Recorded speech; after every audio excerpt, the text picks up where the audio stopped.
मुंबई महानगर पालिका चुनाव को लेकर सरगर्मियां तेज हो गई हैं। वार्ड नंबर 7 में बीजेपी महायुति के प्रत्याशी गणेश खनकर के चुनावी कार्यालय पर बीजेपी के वरिष्ठ नेता विनोद तावड़े ने खास दौरा किया। इस दौरान विनोद तावड़े ने चुनावी रणनीति को लेकर कार्यकर्ताओं और पदाधिकारियों के साथ चुनावी चर्चा की और जमीनी हालात की जानकारी ली। विनोद तावड़े ने गणेश खनकर के कार्यों की सराहना करते हुए कहा कि वह एक जमीनी संघर्षशील और विकास को प्राथमिकता देने वाले नेता हैं। उन्होंने विश्वास जताया है कि वार्ड नंबर 7 की जनता इस बार बीजेपी महायुति को भारी समर्थन देगी और गणेश खनकर को चुनाव में बड़ी जीत हासिल कराएगी। नंबर 7 मध्ये गणेश खनकरांसारखे एक चांगले कार्यकर्ते ज्यांनी जमीन पातळीपासून काम अतिशय चांगलं केलं, संघटनेमध्ये केलं, त्यानंतर नॉमिनेटेड नगरसेवक म्हणून असतात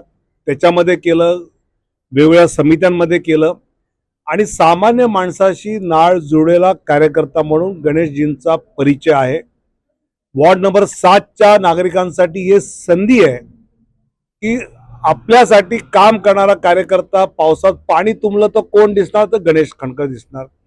कॉलनीच्या बाहेर कचरा साठला तर कोण दिसणार, तर गणेश खनकर दिसणार।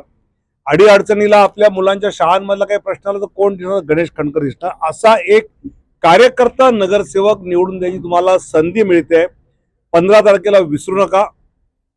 देवेंद्र फडणवीस यांच्या नेतृत्वाखाली, मोदीजींच्या मार्गदर्शनाखाली आणि मनीषाताई चौधरी इथले आपल्या ज्या आमदार आहेत असे भाजपा, शिवसेना, रिपाईचे उमेदवार गणेश खनकर एक खणखणीत नाणं वॉर्ड 7 मधनं निवडून पाठवा एवढंच नम्र आवाहन करतो आणि 5 वर्ष गणेश खनकर चांगलं काम करतील ही हमी विनोद तावडेची आहे, एवढं लक्षात ठेवा।